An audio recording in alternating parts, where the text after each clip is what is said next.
Hey, sorry about that. I had a Reverend Parker Miley here in my office, and he and I were talking for a second, and I was trying to convince him to say hi to everybody, but he's too chicken. So we're here now.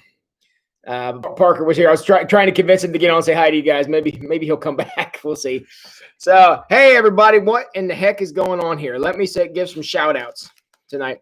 Hey, first of all, tonight in youth group, Phil played the most hilarious game with the kids. Hold on here a second. He played the most hilarious game with the kids. If I'm a little choppy, that's going to fix it right there. He played the most hilarious game with the kids. He gave a line, and the line was either from the book of Revelation or it was from a Taylor Swift song. And the kids were having a heck of a time telling them apart. Now, if you know anything about Taylor Swift, all her music is awful. And it's all about, everybody's against me and everybody hates me and all this stuff. And so a lot of those mayhem and destruction passages from Revelation or Taylor Swift song, they couldn't tell the difference. It was hilarious. I laughed probably more than I should have at that, but it was a fun game. But that's what we were playing up there. All right, somebody jump in the comments and tell me, is this working now? Yeah, tell me if it's working now, because I forgot I was on Wi-Fi and I had to hardwire. So, all right, shout-outs. Eric Gurman is our first comment tonight. Congratulations, Eric, and certainly prayers for Barb. I'm sorry to hear about that. Thanks for the text. I got that while I was at youth group, and I hope Barb gets to feeling better. Hey, Daryl, congratulations on the wedding this weekend. Also, I'll say this to Daryl, and I'm going to say this to all of you. At some point between the wedding on Saturday and the two services on Sunday, at the end of Awaken, somebody gave me a wedding ring. I'm not saying I got married. I'm saying that somebody lost this and is probably looking for it. So if you know, I'm assuming a man who's lost a wedding ring between the wedding on Saturday or either service on Sunday, I have it. And I would very much like to give it back. I'm surprised somebody hasn't missed it yet. But if Daryl or if you, because I don't know if it was from the wedding or I don't know if it was Sunday morning. It came to me after Awaken. So I don't know what service it was or if it was the wedding. So if anybody knows somebody was at the church and is missing a man's wedding ring, it's very distinctive. So you'll be able to tell whose it is. Please have them contact me. I would very much like to return it to its rightful owner. So... all right, good. Angie Myers, how you doing? Good to see you here tonight. Glad my little commercial for Max Lucado sold you on being here tonight. Marge Tangeman, hey there. Appreciate you coming out. Parker said hello, who was just here. Hey, Suze. And who's that Wayne Street UMC guy? Who's that? Teresa. Yeah, prayer for Jess. Hopefully the foot surgery goes well. Hi, Crystal. And Doug Whitling. Doug, I don't know how in the heck this happened. We were doing some reports here trying to find people to contact that we haven't seen for a while. For some reason, your name was on there. We have no record of your attendance here at church since like last July. So we need you to sign in. It's like Doug Whitling. I see him every week. So apparently you count everybody but yourself. It's just funny that they kicked your name out of the system when we put it in. Hi, Amy Hogshead. Glad you enjoyed that Mexican food. I happen to like me some Mexican food, too. Hey, Mike and Tina, good to see you. And who else I got here? Matt Clements. Matt Clements is in the house. And good to see you, Matt. Let's see here. We're going to pray good prayers. I just lost my place. Anna Kay, good to see you. Thanks for coming out tonight. Hi, Christina. Thanks for your text today. Let's see. Beth Reedy, how you doing? Dave and Amy Jessen, good evening. Working now. What's working? Oh, working now. You're talking to me. Sorry. Yeah, I forgot to plug in the hardwire. The Wi-Fi is not strong enough around here to run this. It's working now. Good. Sounding and looking good. Marge, you may need to get your screen adjusted if you think it's looking good, because it's this, right? I'm assuming this is what you're looking at. Yeah, Val McAllister. I just saw Sean and Allie. I'm glad Allie seems to be doing a little better. Her brace on her knee was starting to itch a little bit tonight, so hopefully she'll get feeling better. Yes, Matt, the ring is huge. So I don't know who it is, but the ring is good size. Tim and Candy in the house. How you guys doing? Hey, Cheryl Cook. Good to see you tonight. And Joyce Koenig is officially here. We all know what that means, right? The party is officially beginning because Joyce Koenig is in the house. All right, fantastic. All right, good. Okay, well, some of you who follow Wayne Street's YouTube channel may have noticed an interesting addition that showed up earlier this week. We are having a fund where we are participating in a fundraiser for the American Cancer Society. And it's going to be on, let me look at my calendar here, December the 12th, which is a Saturday evening. And raffle tickets are going to be on sale. And we're going to have all the drawings here at the church. And on this channel right here, live and in full living color, we're going to be drawing out names. And we're going to be hearing from cancer survivors from the Auglaize County Cancer Society. And all proceeds, well, all 100% of everything's donated, is going to fight cancer here in Auglaize County. So be watching for your chance to get some tickets. And we're going to be participating with that here, and hope you all come out. It'll be a fun night to be together, because I'm assuming by December it's not going to be nice like it is now. So cool. Also, how can I volunteer to help Matt Clements? You could say, hey, Tim, I would really like to help, and we'll get you a job. But Matt, I really would like your help with this next announcement that I have. Immediately after church on November the 8th. Okay, so on November the 12th, it's Wayne Street versus cancer. On November the 8th, it's Wayne Street versus Alzheimer's. The Alzheimer's walk had to, with COVID and everything else, couldn't have their normal walk. So we are going to be having an Alzheimer's Wayne Street walk. It's going to be immediately after Awaken service on November the 8th. Basically, don't even need to do nothing. Just if you want to be there, we want all the financial support. Go get sponsors and whatever. Anybody wants to donate, we'll be happy to take those donations here. We'll pass them on to the Alzheimer's Association. And when we go out for our walk, we're simply going to go out the doors by the sanctuary. We're going to walk up. I don't know the names of these roads. I think it is Spring Street out here. We'll walk up Spring Street to Memorial Park. We're going to walk around Memorial Park. We're going to go under the 2 overpasses.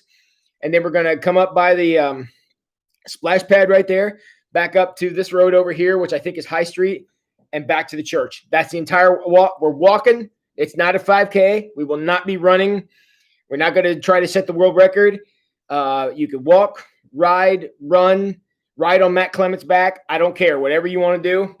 But we would like to have a bunch of people come out and support Alzheimer's research. So it's Wayne Street versus Alzheimer's on November the 8th, Wayne Street versus cancer on December the 12th. And if you can find a better cause to be against than those two, I wouldn't have a clue what it is. So those are 2 dates for your calendar. And if any donations or anything you guys can do to help out, and we would absolutely love to have you be here on that Sunday to walk with us. And bring your friends, your neighbors, your dog, or anybody else. I think that's great. All right. That's my spiel. So cool. Parker's back. Good to have you back, buddy. And everybody tell Parker he did a great job, because Parker's has another speaking engagement, and I'm going to allow Parker, if he wants to tell you what that is there in the chat. So Parker, if you want to share your new opportunity, I'm going to let that be your blessing to share if you'd like. So you can jump in the comments there and tell us what that is, Parker.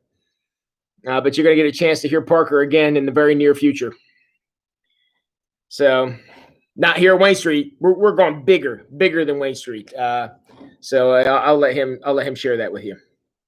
So, oh yes. Well, since we're doing announcements, let's do this. I don't know what this is Wayne Street versus on this one, but it's the farmer's meal is on November the 4th. And any of you who want to be a part of that, there's more information in your bulletin. Having a drive down Court Street out here and through the parking lot, pick up your stuff. And the farmer's market's going to be out there somewhere, even though we haven't quite decided where that's going to be yet. But if you want to buy some of the best food in Auglaize County, November the 4th is going to be your chance to do that. So, okay, well, you know what? None of this stuff is what any of y'all showed up for here tonight. Let's talk about Jesus. I decided after, because I never know what to do for these live streams. I try to do stuff that you guys will find interesting. I tried to do some current events things. I don't think you guys enjoyed them very much. And to be honest with you, it got me so fired up I couldn't sleep when I got home. So I decided to go with a different avenue. And I thought, what the heck? Let's talk about Jesus. I think that sounded like a more fun topic anyways. And given the fact we've got more people here tonight than we've had for a while, I think that's a good choice. So we're on Max Lucado's Jesus, the God Who Knows Your Name. And I'm getting email. Let me turn this off so I'm not getting emails while this is going on. So here's what we're going to do. Tonight, we're just going to do the introduction to part 1. And we're going to do chapter 1. And we'll kind of see how this goes. And if we decide we want to do more chapters in upcoming weeks, we'll do that, and maybe not. So we'll kind of see. Turn this off too. I'm getting all kind of stuff here. And we'll kind of see where things go. So tonight, we're going to do the introduction to part 1, and then we're going to do the first chapter. Please, please, please, please jump in the comments. Tell me what you think. Let's talk. Let's talk tonight. And because this, any of you who have the book, and if you don't have the book, that's no problem. But any of you who have the book, Max Lucado, his books are not, theologically super deep. They're not, they're not seminary textbooks or anything like that. They're not like C.S. Lewis's great works. But what Max Lucado does better than anybody I know is he knows how to speak in a way that just, I don't know, speaks to my heart. Again, I'm not like blown away by any of it, or it's just very moving the way he writes. And my home church pastor, I can remember 30 years ago, used to say that Max Lucado was a master with a pen, and he is. And I just love the way he talks about things, and we're going to see that as we kind of work our way through this. All right, let me take a look here what I got. Okay, so I'm gonna hold off on this. We're gonna do the introduction. The introduction. There's 3 chapters in part 1. And we're going to kind of take a look at these now. I like the introduction. Any of you who read the introduction, he used the analogy of a fishbowl, how his little girl went to a birthday party, and the birthday party, she somehow acquired a goldfish at said birthday party. I'm sure Max and his wife were just thrilled with this, but they said they got a little bowl and put the little fish in there. They named him Sebastian because, of course, they named him Sebastian after Finding Nemo. Was it his name Sebastian in that? No, Sebastian was from Little Mermaid, right? He was the lobster from Little Mermaid, wasn't he?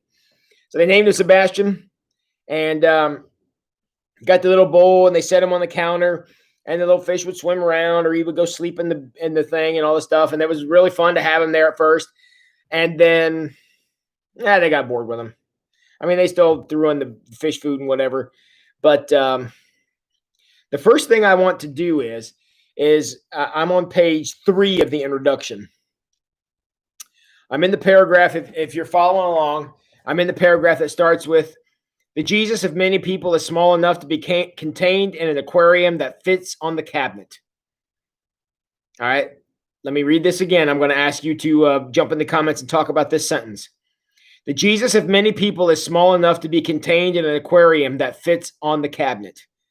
That's how small Jesus is to some people, okay? My question I want to come out of that is, what happens to a life when the focus of their spiritual life is that small? What happens to a life when the focus of that person's spiritual life becomes on something so small as an aquarium that can easily fit on the cabinet? What happens when the focus of your spiritual life is that small? What happens?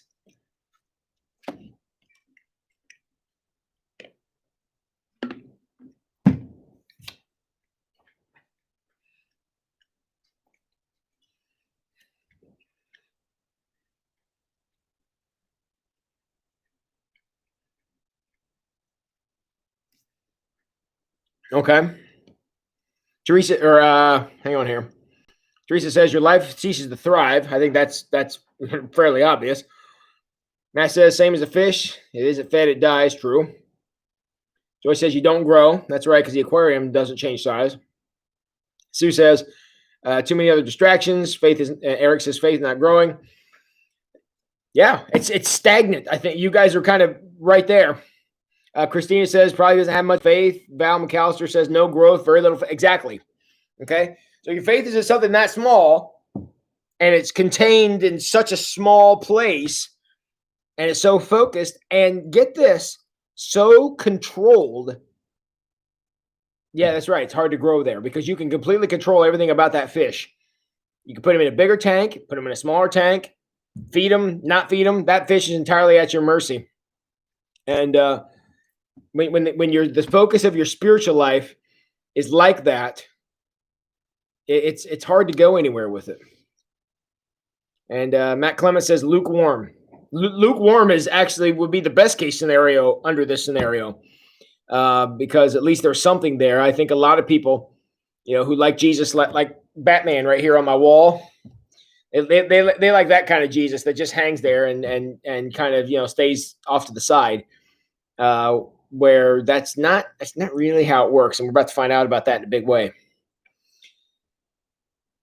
Okay, moving on to the bottom of page 3 there. I'm in the paragraph that starts with "He changes everything." Let me read this paragraph to you because I thought this was again evidence of Max just being the master of the pen. He changes everything. Jesus does not. Now listen to this. Listen. Jesus does not promise to stop your snoring, turn your kids into valedictorians, or guarantee that you'll have the correct lottery numbers. Jesus doesn't make you sexy, skinny, or clever. Jesus doesn't change what you see in the mirror. He changes how you see what you see. Did you get that last part? Jesus doesn't change what you see in the mirror. Jesus changes how you see what you see. Your comment. Jesus changes how you see what you see. Tell me about that line. How does Jesus change how you see what you see?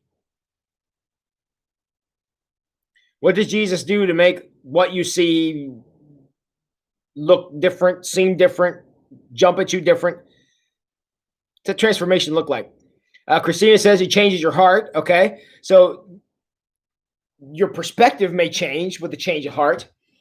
Okay, I mean, if you get a heart full of sin and blah, yeah, it's going to make the world look different. Or if you get some of that stuff taken care of and you heal, you get a new life there, like Eric says, that can make the whole world look different. Again, with me, open my eyes to others and not so selfish, Matt. That's right. You're able to look through somebody else's eyes. And that's something a lot of people never figure out. And it makes their world so small. Again, back to that aquarium analogy. Teresa says, because we can see with the eyes of his spirit, see things the way he sees them. That's how we look through his spirit. It's a very important thing. And sometimes the world could look very, very different when we look from a different perspective. And, if we don't ever allow that to happen, or ever make the effort to step into that reality, or allow Jesus to maybe pull one lens off and put another lens on, we may never see the world the way he does. And that would be a great loss for us. Okay. Skipping over to page 4, Max says, goldfish Jesus happens only on Christmas and Easter. The real Jesus claims every tick of the clock. Joke. I think I probably even told it here before, but I've had conversations through the years with probably literally thousands of people who, for whatever reason, decided they didn't want to go to church. And one of the best jokes I heard, I don't think this is a true story, but who knows, maybe.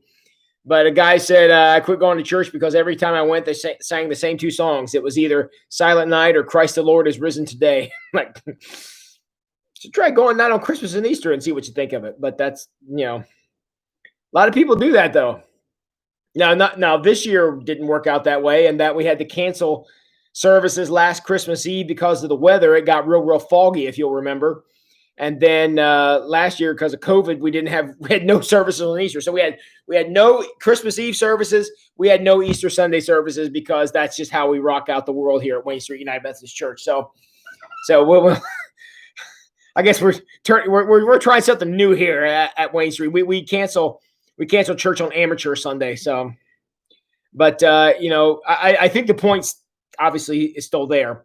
And that if Jesus is only an every now and then thing, that doesn't work. That's Jesus, goldfish style Jesus. And that's right, Teresa. It is sad for those C&E Christians.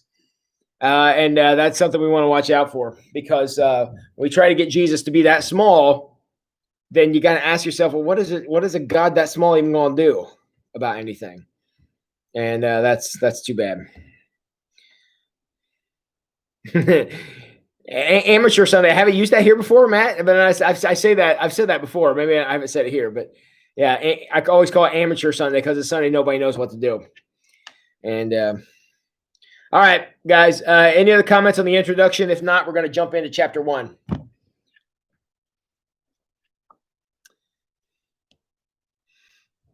Okay. For those of you who have the book, I can't surprise you with this, but for those of you who either don't have the book or haven't read, I'm going to read the first little piece here of chapter 1 because I thought it was really good. I'm on page 6 for those of you following along. The chapter is called "Born to You This Day." Now, listen to this. I want you to as I read through these, jump in the comments and tell me, does this describe you? Could these little phrases I'm about to read, could they or do they apply to you? Born to a mother. I don't think that one rules out anybody. Acquainted with physical pain. Anybody got a PhD in pain? Enjoys a good party. We all know Joyce Koenig enjoys a good party. At least that's what I heard.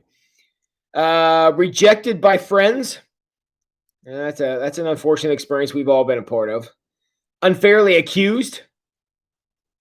Again, I think we've all been there. Loves good stories. I think we all like to hear a good story and that's well told. Reluctantly pays taxes. That's got to be like everybody on earth. Sings. Again, doesn't say sing well. Doesn't say, be like Leah Downs up there and Josh and them up there singing on Sunday. It simply means people who sing in the shower when they're by themselves. Turned off by greedy religion. I think greedy turns off most everybody anyways, but certainly when we put a religious aspect to it, greedy can become awful. Feel sorry for the lonely. I think we've all had our heart go out to somebody dealing with lonely feelings before, so that's something we all can appreciate. Unappreciated by siblings. Probably the only people who ever feel unappreciated by siblings are people who actually have siblings. I think everyone else is very acquainted with that, except for my sister, who never feels unappreciated by me. That's a lie, by the way. Stands up for the underdog. I think we've all been at a place where we want to stand up for the underdog, and we always don't want to root for the underdog. Kept awake at night by concerns. I haven't slept real well this week at all. There's a concern floating around in my head. I think we've all been there. Known to doze off on the midst of trips. I think we've all pulled that off where we, hopefully not when we're driving, but have dozed off. Accused of being too rowdy. I get that one on nearly a daily basis. So that's one I'm very accustomed to. Afraid of death. Again, that describes everybody. Okay.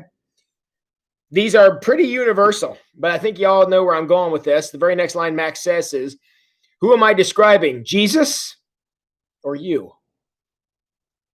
Because you go back to the Gospels, I can point to you, and so can Max, and so can many of you who are here, examples of Jesus doing all the stuff. Okay? So Max says, based on this list, it seems you and I have a lot in common with Jesus. Now, this is an interesting take, because all too often when we talk about Jesus, we want to talk about how different he is, which, again, that's a perfectly fine topic because he certainly is very different from us. But there's also a lot of identification there, a lot of common ground, and we need to be willing to identify that. I mean, sometimes we think of Jesus as this, way inaccessible, way out there somewhere, we don't know where he's at, kind of thing, where sometimes he's a little closer than we give him credit for. And the note that I made on this sentence says, we're often told to be like Jesus, which, again, I think is great advice. But isn't it quite so often that we get to see Jesus being like us? And he does here in all these different things. It's interesting to think that God identifies with us. I mean, the whole point of the Jesus event was God coming down to our level, because no matter how hard we tried, we couldn't get anywhere close to his. And so, yeah, Teresa, that is a great perspective, and one we don't spend enough time with, I don't think. Okay. All right, I'm skipping over now. I'm on page 8, which again, I hope my pages are the same as yours. Now, the very last sentence of this paragraph here, he says, the one where he's talking about the names of God. He talks about Elohim is, is God. Let's see. Wait, hold on now. Emmanuel is God with us. Elohim or God. Emmanuel is God with us. That's what Emmanuel means. And so it doesn't. And Max says here, not God with the rich, not God with the religious, but God with us. That's what Emmanuel means. All of us, he says, Russians, Germans, Buddhists, Mormons, truck drivers and taxi drivers, librarians, God with us. What do you think of that? God with us. It really, that God accepts that as his name in the Christmas story. I mean, we sing Emmanuel, we see it everywhere. God with us. God with you. God with me. God with that person over there. You ever thought about that? The implication there. That's quite an honor if you think about it. Anybody got a comment about that?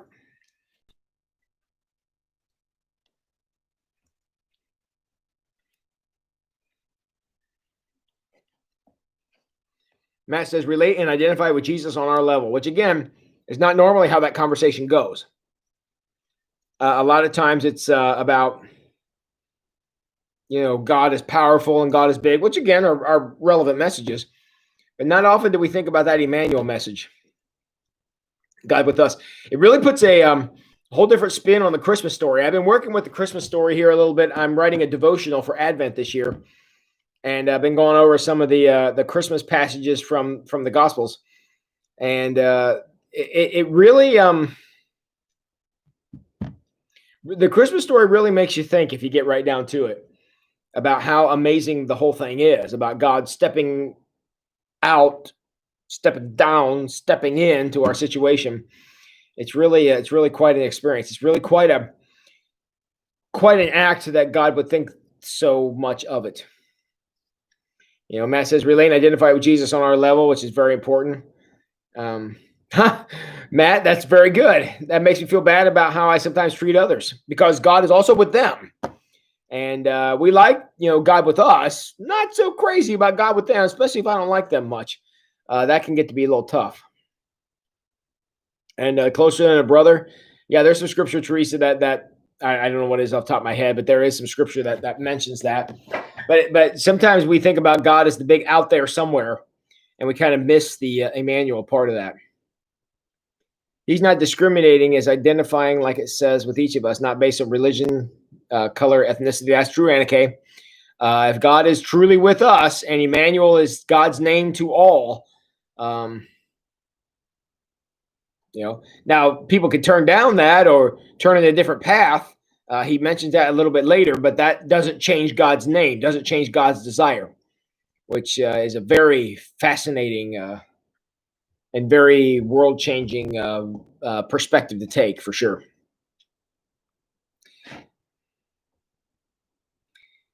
All right. Now, the rest of chapter 1 here is, hold on here. What about non-believers? Emmanuel, the name still sticks.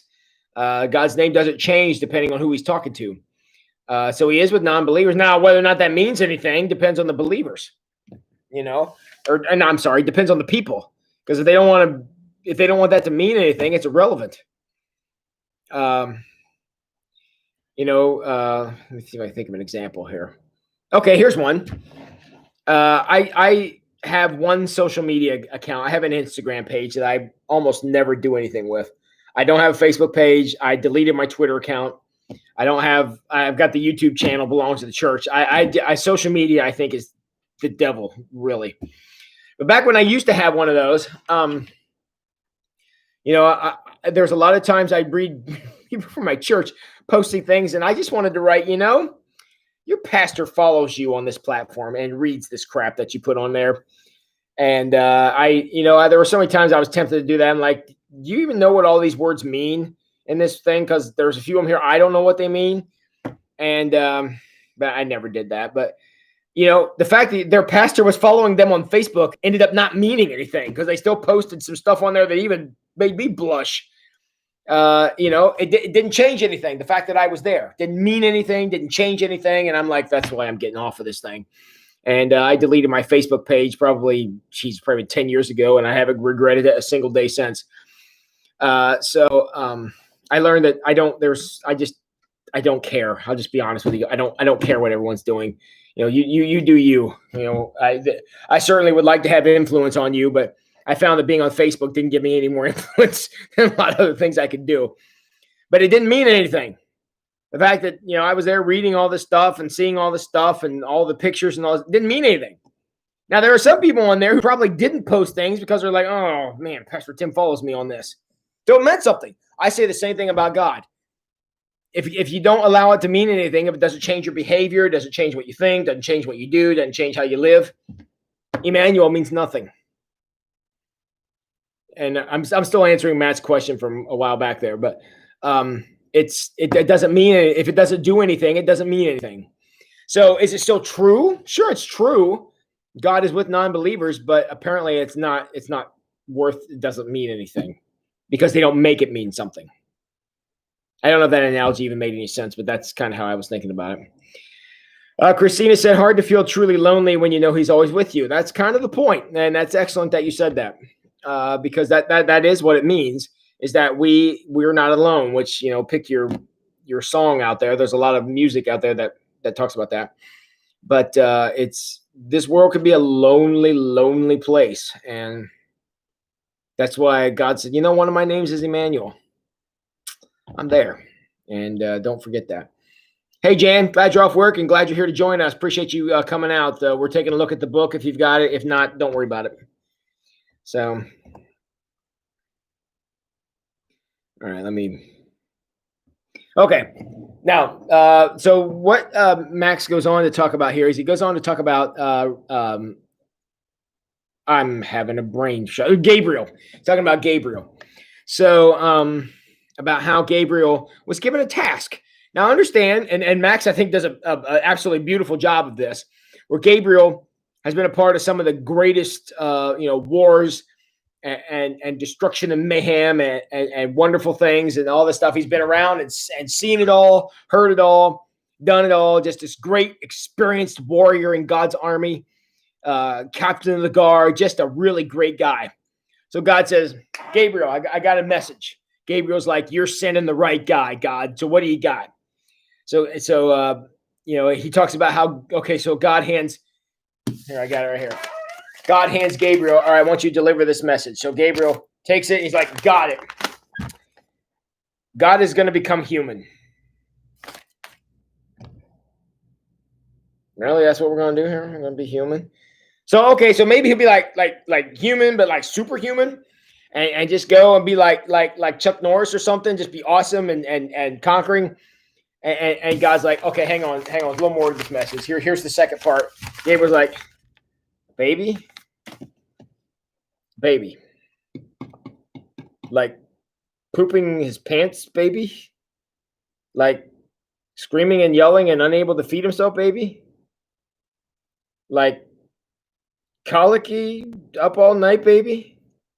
God's like, yep, go deliver the message. And Gabriel's like wrapped in swaddling cloth, baby. I mean, Gabriel's like, this is not how this works. So he's very confused.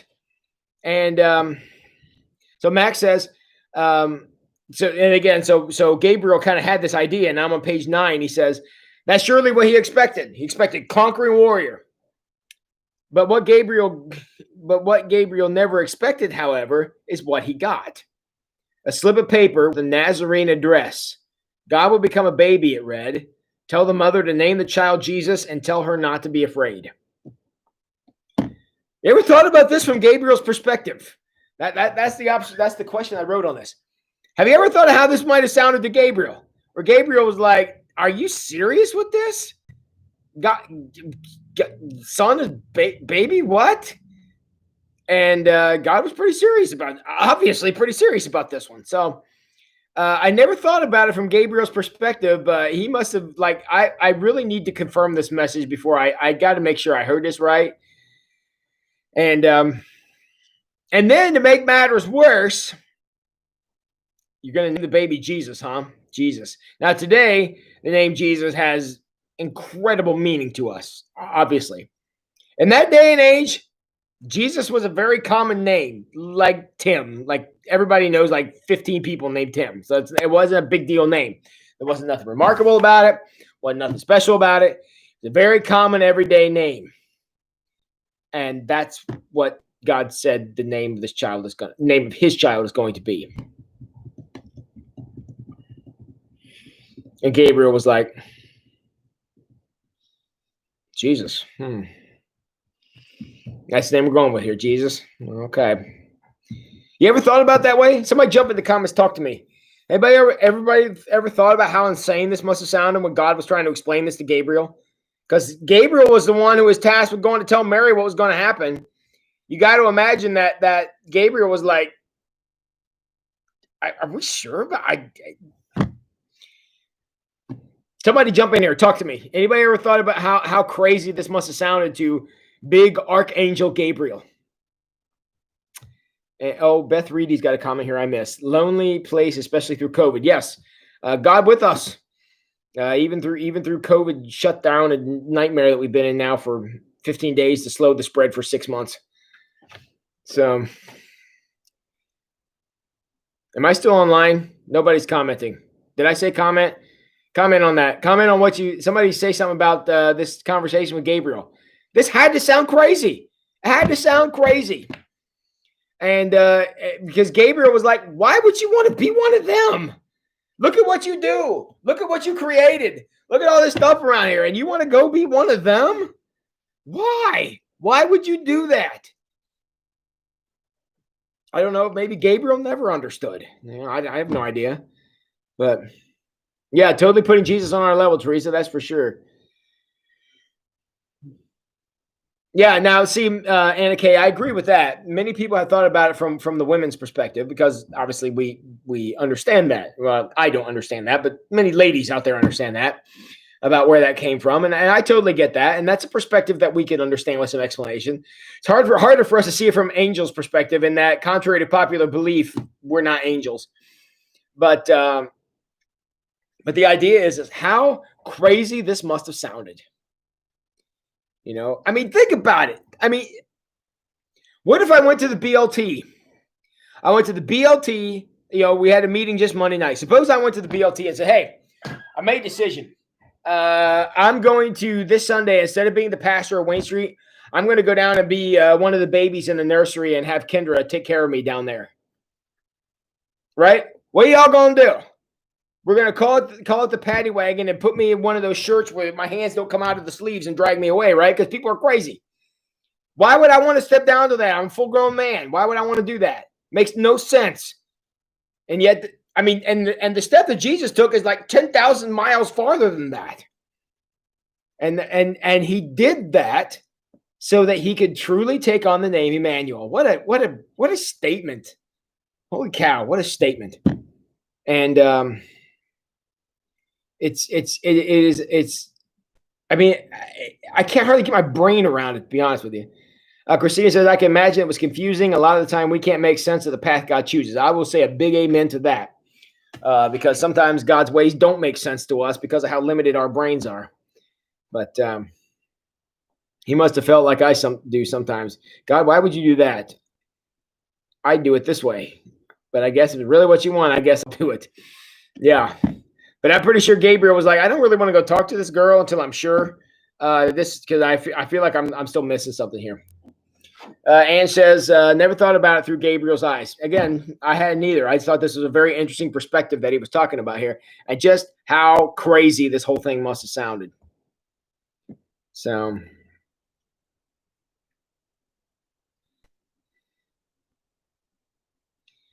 Okay. So he goes on to talk about over the next couple of pages. He talks about what it was like when Gabriel came up and he knocks on the door and Mary answers and he's like, little girl, is your mom here? She's like, no, I'm Mary. And he's like, oh, for crying out loud. I have something I have to tell you that I don't want to say, right? So he says, and as Gabriel looks at this little girl, who again, let me see if I get this right here. Gabriel had his orders. I'm on page 10. Gabriel had his orders. Take the message to Mary. Must be a special girl, he assumed as he traveled. But Gabriel was in for another shock. One peek told him Mary was no queen. The mother-to-be of God was not regal. She was a Jewish peasant who'd barely outgrown her acne and had a crush on a guy named Joe. How real is that? I mean, that is how this situation all came to be, was through an insane thing like this. And so Gabriel looks at Mary and thinks, this is crazy. Then he goes and meets Joseph and thought, so this is the guy, the Son of God's going to, sit at this guy's dinner table and play in this guy's workshop and, be around this guy's house. Really, that's how this is going to be, right? Gabriel probably wanted to take off.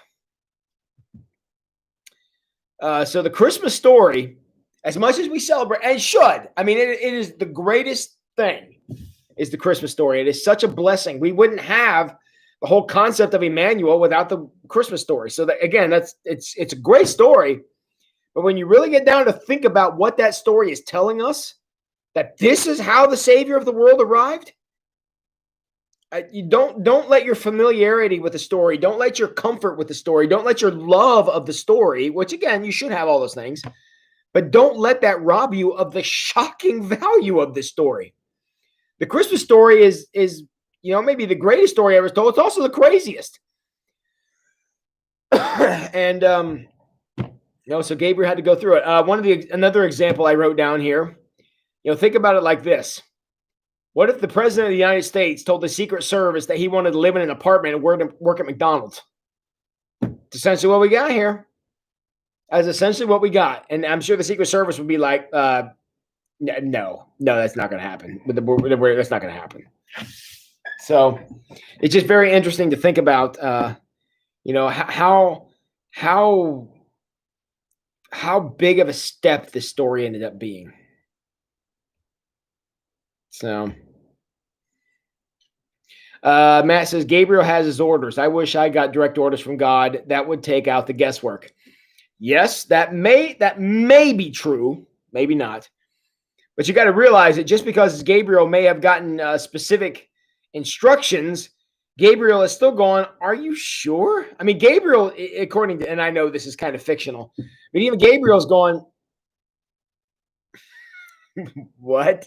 I mean, sometimes God's ways are better when they're mysterious, because if we really understood what was going on, we might freak out, because sometimes God does some wild stuff. And the Christmas story is as traditional and as just kind of as we are with the Christmas story. We've all got memories of grandma, whoever it was, reading the Christmas story, and we were on a Christmas pageant once and knocked over, the frankincense at some point. We've all been in there. We've all had that happen. So we're so in love with the Christmas story. And again, I have no problem. I'm not saying that's bad. This is not me saying that's bad. I'm just saying don't let your familiarity with it take away the shock value.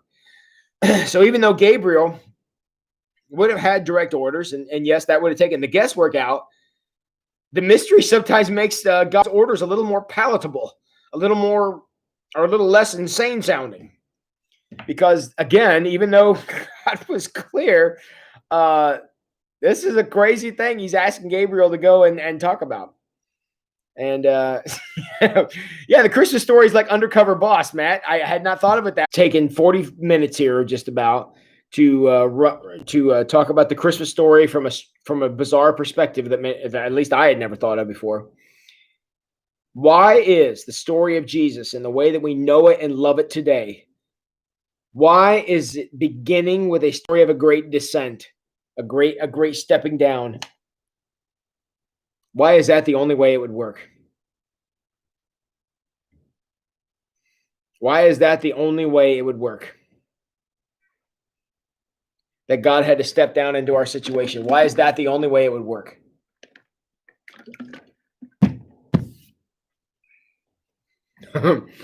Candy says, because God made me do it. Yeah, we've all heard that one before.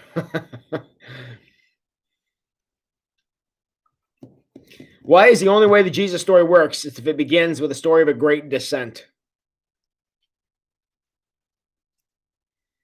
Yeah. Yeah, Gabriel had seen a lot and experienced a lot, Teresa, no doubt.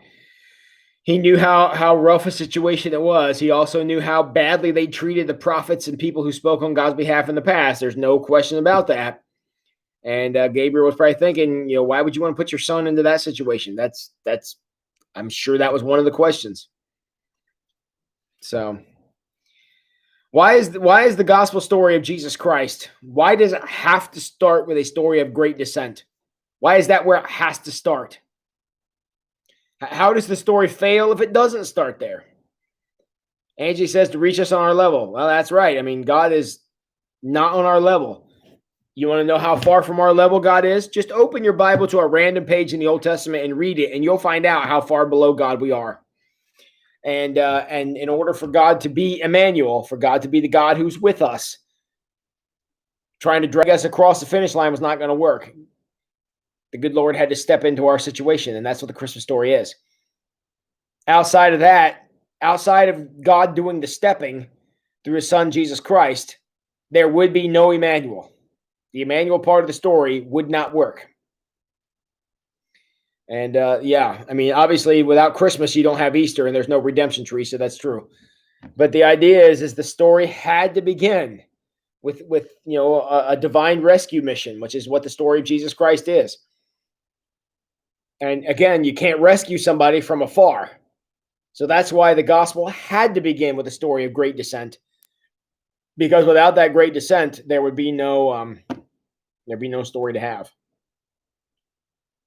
So the note that I made on this sentence here says, God had tried so many other ways to make the relationship work to no effect. God finally had to step into our situation and work from the ground up. So if you read the Old Testament, it was all about God trying to get us, again, literally across the finish line. And that failed amazingly in so many different ways, where finally God said he can't pull us from above. He's got to push us from beneath. And that's why Jesus came.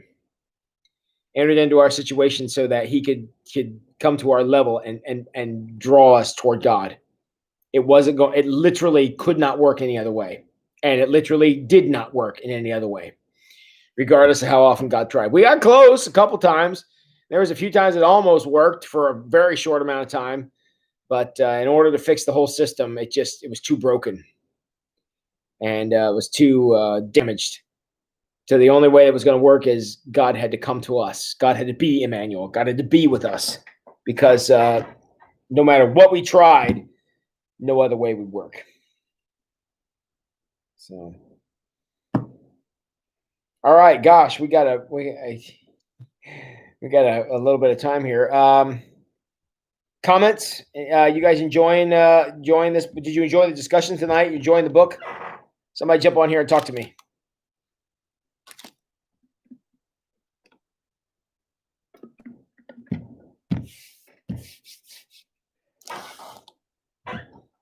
I really love the lag on this thing.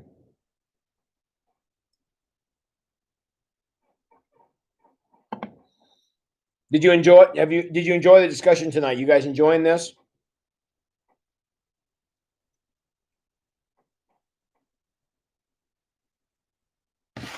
Well, Candy does. I appreciate that, Candy.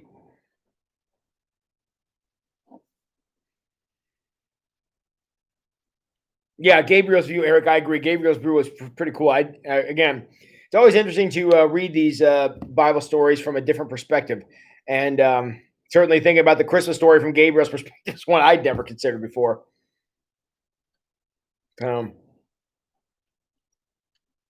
Anna Kay signed up for the audiobook. You'll enjoy hearing that read to you. We'll do chapter 2 for next week there, Anna Kay. Jan's enjoying the book. Good. Matt, per usual. I assume that's good.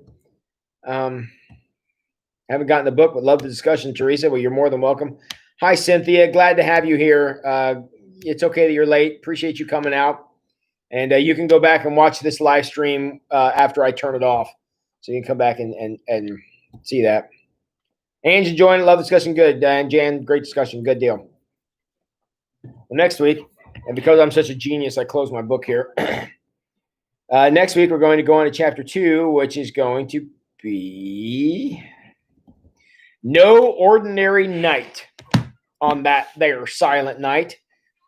Marge says, stop making me think in a different way. Yes, I think it's a different way. Anxious to read more. Val says, great discussion. My book will be here Friday. The chapters are very easy to read, so you'll have no problem catching up. Read chapter 1 and chapter 2. They go by very, very quickly. And so, yeah, go ahead and read those, and you can enjoy them. I love reading Max Lucado because he just, again, not the most theologically whatever seminary book kind of thing, but just a great kind of speak directly to my heart kind of writing style he has. And Cynthia, I'm glad I ordered you a book, and I'm glad you got it. So I hope you enjoy reading it. Mike and Teresa enjoying it. Good. Dave Justin enjoying the book. Good. Candy's got a question. All right, Candy, got 5 minutes. Fire away. So maybe that's what we'll do some night is we'll have a stump the pastor time.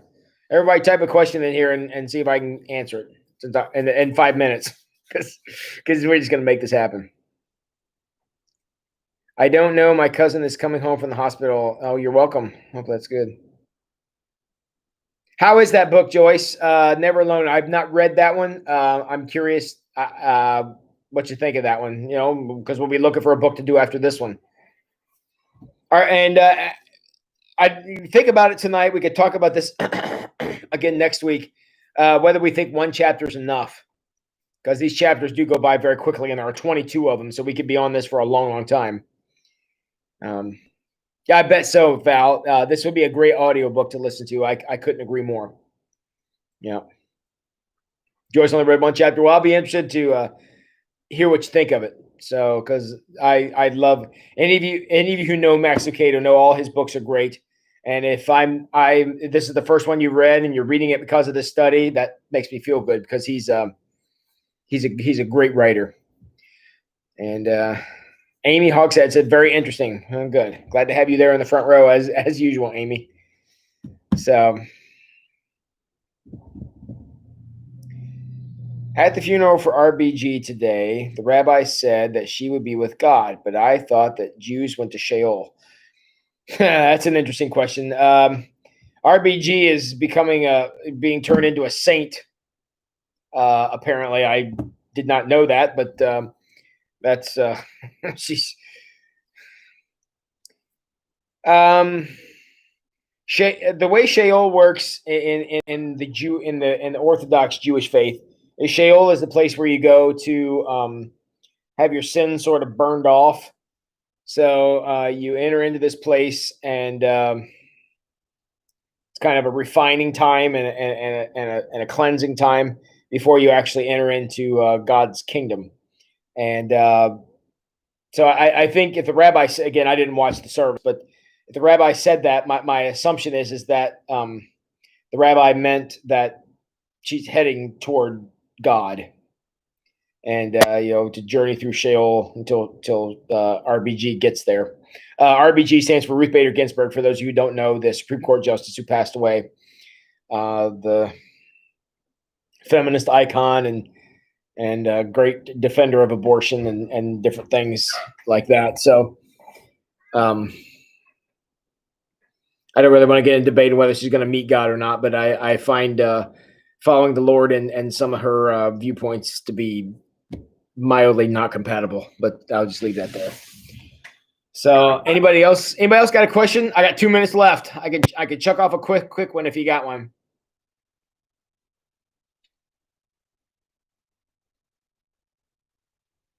This is your chance. Maybe